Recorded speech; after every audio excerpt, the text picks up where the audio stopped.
Ready? 1, 2, 3. Weeping.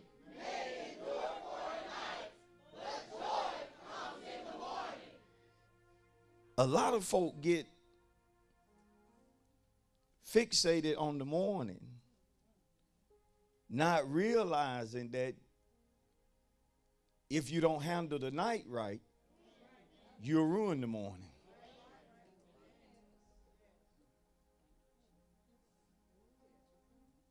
See, you can let your night ruin your morning. Based upon that, look at neighbor, tell your neighbor, the subject this morning is personal.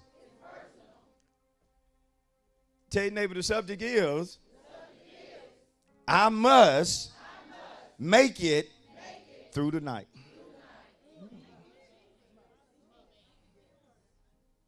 Look at somebody and tell them, I must make it through the night. Look at one more person and tell him or her, I got to make it through the night.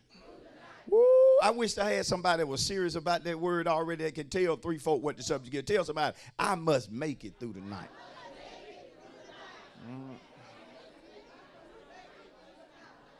Woo. Look at 2 more folk and just give them 1 or 2 reasons why you got to make it through the night.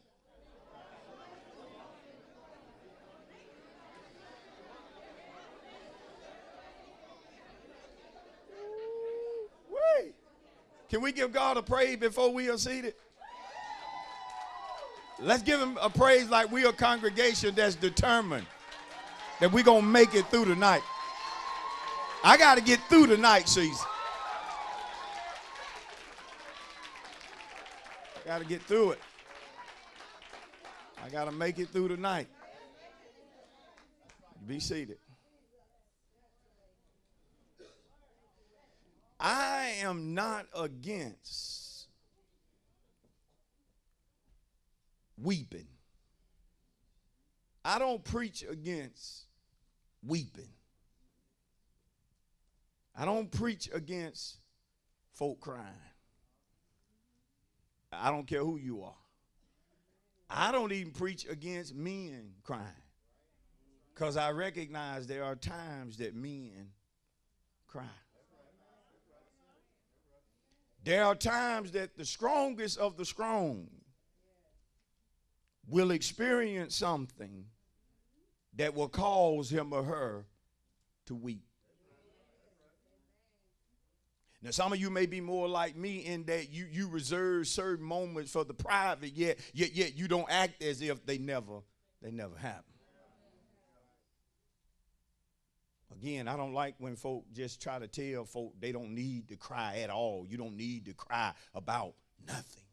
I don't agree with that all the time. You know, parents have to be careful. A child can get hurt and automatically the parent don't want the child crying. How can the child not cry? They got a laceration, they bleed, and that fall hurt them. You hear me? And the first thing a parent shall stop crying. No, they're hurting. They're hurting. But crying, whether we want to admit it or not, can be soothing or comforting at times. Lord, I wish I'd got a few more amen. Sometimes when you are going through, though the tears will not in and of itself help the situation, it somehow helps us sometimes to get a good cry in. You better look at somebody and say, show it right. Show it right. Some of us been crying this week about something. You ought to be just saying, man, Pastor, you on it. Hallelujah. Thank you, Jesus. Lord, teach me, because you've been crying about some stuff. But crying has its limitations. Yeah, it does. I said crying has its limitations.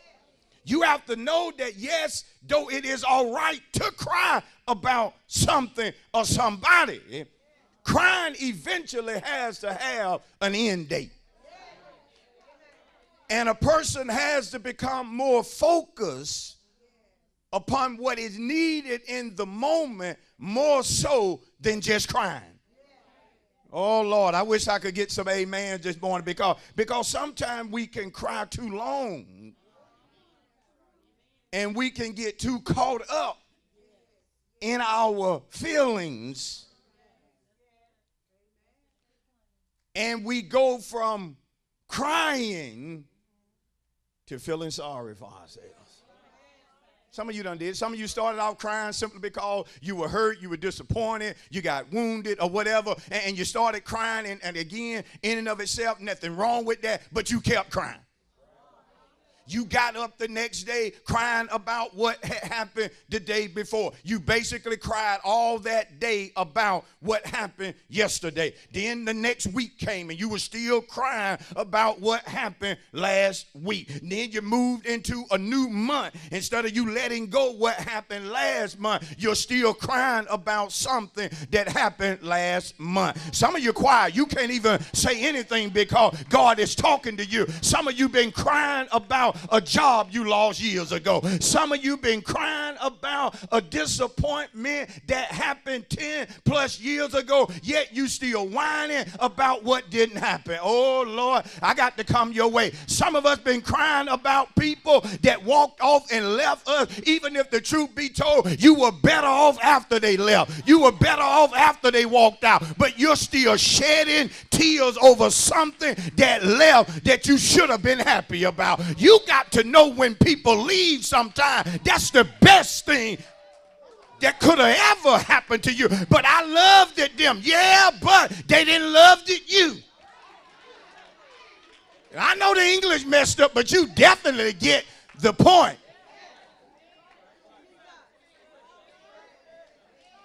Some of you crying about what you didn't do that you could have did. Get over it, you didn't do it.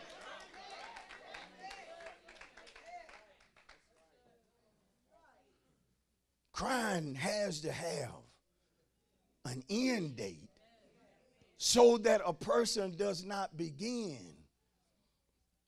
to wallow in a pity party or begin to pity themselves too much. Amen. And guess what? It's happening with some of us this morning. Yeah, you're going through something tough, but it may be time to stop crying and get more focused on what needs to be done right now. Oh, God. Sometimes even being in the company of people who won't move on, who want to act like they're the only ones that been hurt. Sometimes that can get so old to where you have to sever the relationship with the crybaby because the crybaby refuses to move on. And I'm tired of hearing I'm tired of you coming to me as if you're the only one going through something. I'm tired of you coming to me throwing off on me like I don't go through anything. The devil is a lie. I just don't wear all of my feelings on my shoulder. And your crying is come on, somebody. Some folk will because their day is ruined. They ruin everyone else's day. Crying about. Okay, hold on. Some of y'all cry about things that folk warned you about.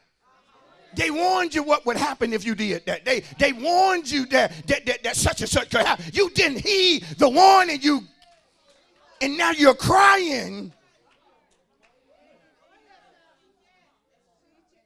The old folk used to say a hard head will make a soft. See, you were warned.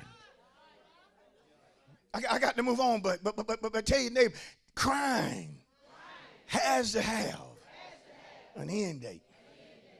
Come on, somebody. You at some point, I don't care, you got to dry them tears. I done cried long enough. Come on, somebody. Somebody can help me preach this because you came to a point in life where you had to just suck it up. You had to done crying. Done crying. Time to make the next move. Done crying. Time to expect better friends to come. Done crying. Time to believe for a better job. Done crying. Time to expect God to pull me out of this thing. I'm done crying about this. Better is here and better is here and better is. Shout to somebody, better here, better coming. Dry it up. Night is figurative of three things. Number one, it represents a season where one is being tried or tested. See, we know literally what night is, but figuratively, night represents a season of testing. So sometimes you enter a season of testing based upon what you've been saying. You've been saying what's right. But the test is going to prove if it's lip service or is what you saying in your heart. David said, yea, though I walk through the valley of the shadow of death, I will fear no evil. You can quote it, but then you got to walk through the valley. And somehow trouble all around, but you don't fear evil. You don't fear your enemies. You don't fear the layoff. You don't. Come on, somebody. You got to walk it. And sometimes you can't take your best friend with you. Sometimes you got to walk through the valley by yourself. Walk through without being patted on the back. Walk through without, come on, walk through encouraging yourself. You're going to make it through this valley. Yes, you are. A season of testing.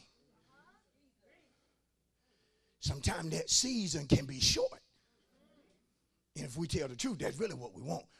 If I got to be tested, Lord, don't tell me you never pray. Lord, let it be a quick season. Can I be honest? If it was left up to us, we wouldn't go through nothing difficult or trying. You sit there and act all deep if you want to tomorrow. Not me, Pastor. I tell the devil, bring it on.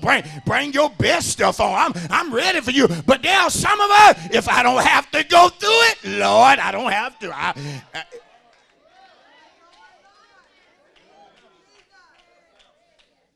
Beware of your deep folk right now. God has to permit seasons of trying because he knows we won't volunteer to go. Jesus was led up into the wilderness to be tempted of the devil. It also represents a time of difficulty, going through something difficult right now. Going through something, Pastor, that is extremely challenging. Listen, and you can be challenged from every area. So sometimes you're going through something difficult in that it's challenging emotionally.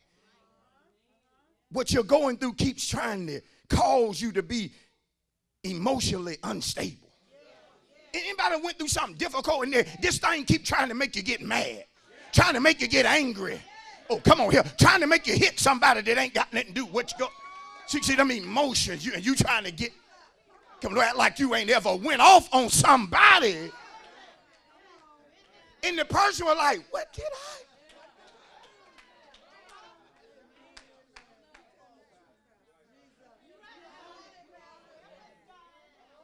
It's like folk in a drowning boat. The water keep getting in the boat. Instead of somebody trying to grab a bucket and get the water out, a person will turn on you and blame you for the boat sinking. And you looking like, look, I'm in the boat with you.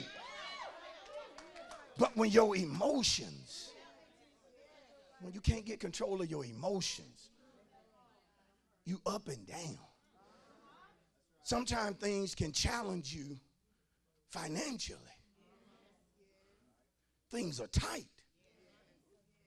And sometimes things get tight at the house when you don't need them to be tight. I need things to loosen up right now, but they tight.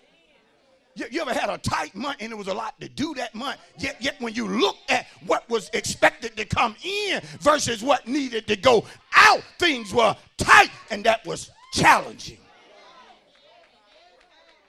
It's so challenging that sometimes as a family, everybody has to get together. Everybody got to be on the same page. I mean, it's so tight this month that I don't need you on the west side writing a check for $30. I'm on the east side writing a check for $60. And come on, it gets so tight sometimes. So somebody don't know what I'm talking about. Somebody, if you know what I'm talking about, just tap somebody, just tell them, say, I know about a challenging moment now. I know about difficult moments now. I know I ain't the preacher, but I can preach that right now. I can preach that for 5 minutes. I know about difficulties. So again, night represents a season where you're going through something difficult. Sometimes dealing with folk can be difficult. Come on. Hold on. So sometimes dealing with folk in your own family. Difficult, yeah. She my sister, but she difficult to deal with. Yeah. Oh, come on, somebody. Sometimes dealing with folk in your own church can be.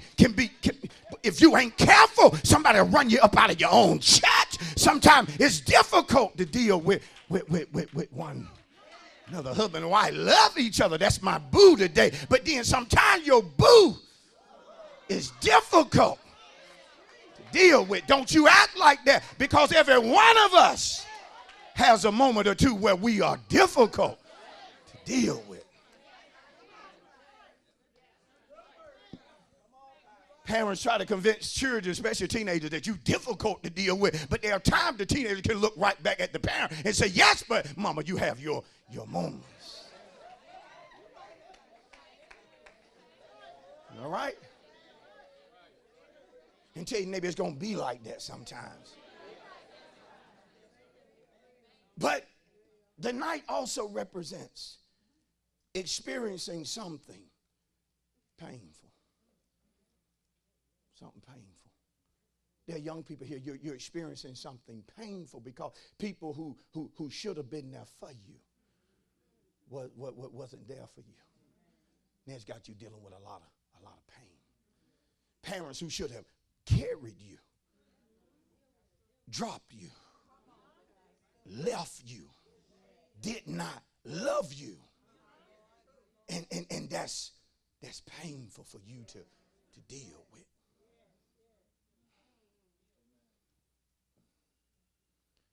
But I say to you, you got to make it through the night. You got to make it through the night. You got to have something in you that though it's night, I refuse to die right here. It's difficult, but I refuse to quit. I refuse to give up on the marriage because God showed me that the marriage was going to be better than this. God showed me that through my marriage I was going to help other people. And so it's a difficult moment in the marriage, but I can't die here. I've got to somehow strengthen myself. I got to somehow preach to myself. I got to somehow encourage myself that I got to make it through. Oh, good God, I wish I had about 50 folk that would jump right now and give God a praise, because you know you got to make it through this night season. Oh, just give God a big praise right now. Come on, praise him right now. Let him know, Lord, I'm receiving right now that I got to make it through the... Be seated, be seated, be seated.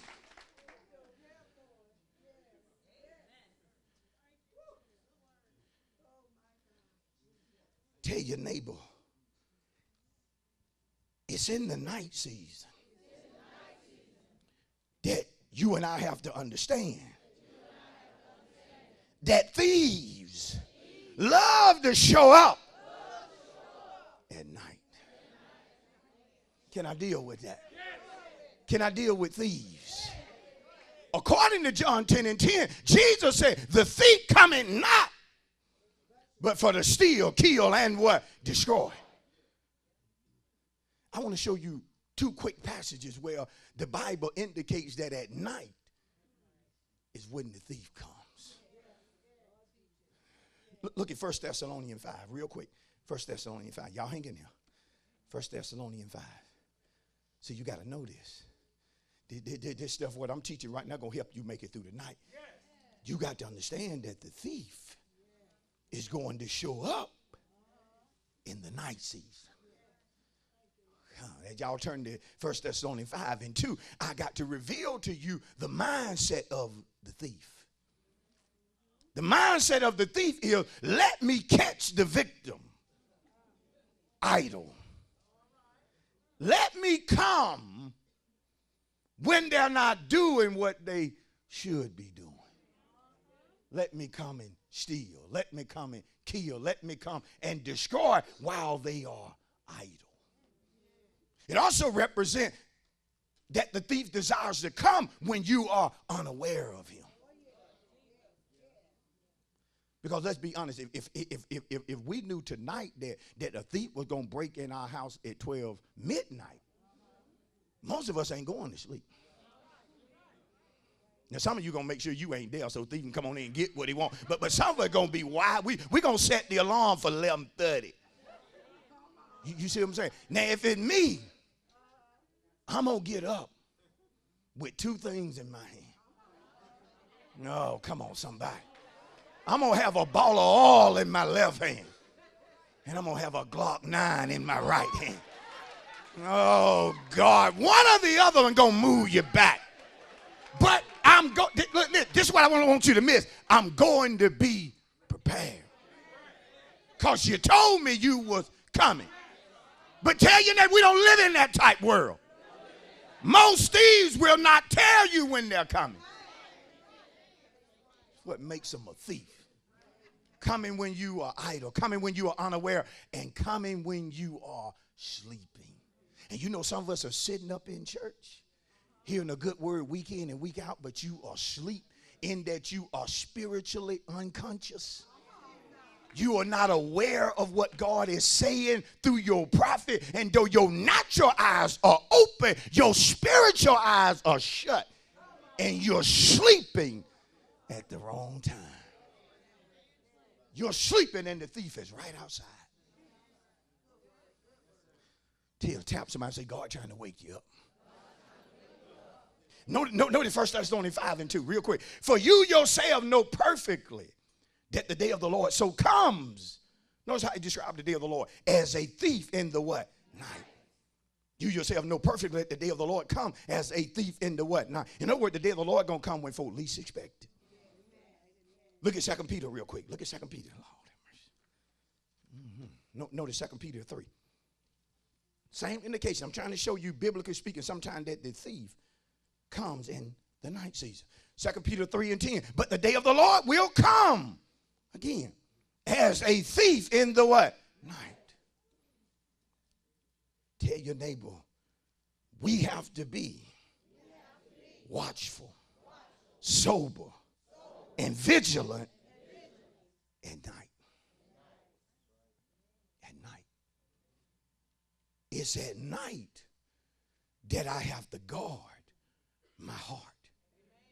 It's at night that I have to be focused, that I've got to make it through this season. You have to, especially in the night, guard your heart, because what you allow to get in your heart will determine your attitude. Notice Proverbs 12. I got to deal with this real quick. Notice Proverbs 12. Because some of us, we're in a night season, but we're allowing the wrong thing to get in our heart. And notice, biblically speaking, your heart represents your mindset, your feelings, and your choices. So you can't let the wrong thing get in your heart. You can't let into your heart that the night is going to last forever. You can't get that in your heart. You can't let a thought get in your mind that the way it is the way it's always going to be, and it is the way God has ordained for it to be. The devil is a liar. You got to have word that says to you that yes, it's a night season, but it ain't gonna last always. That's the reason I gotta guard my mind. I gotta guard the company that I keep. I gotta watch what I allow folk to say to me that gets in my heart that I don't need it in my heart. Listen, when you're in a night season, you don't need to hang with negative or pessimistic people. Tell your neighbor, be careful of that. I don't need to, when I'm in a night season, I don't need to be hanging around somebody that every time I say something good, they coming back with something negative. Some of us, everybody that we just by hanging with, they're pessimistic.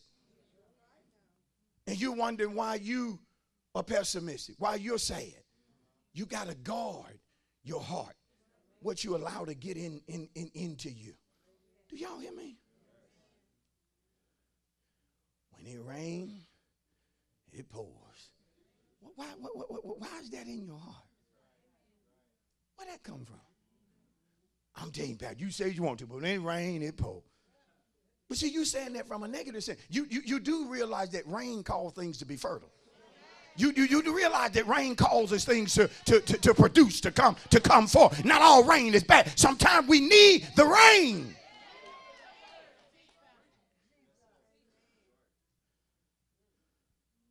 Nothing good ever happened for me. How'd that get in there? How'd that get in there? Don't nobody, and then my favorite one when folk going through their night season done allowed the wrong stuff to get in their heart. Don't nobody love me.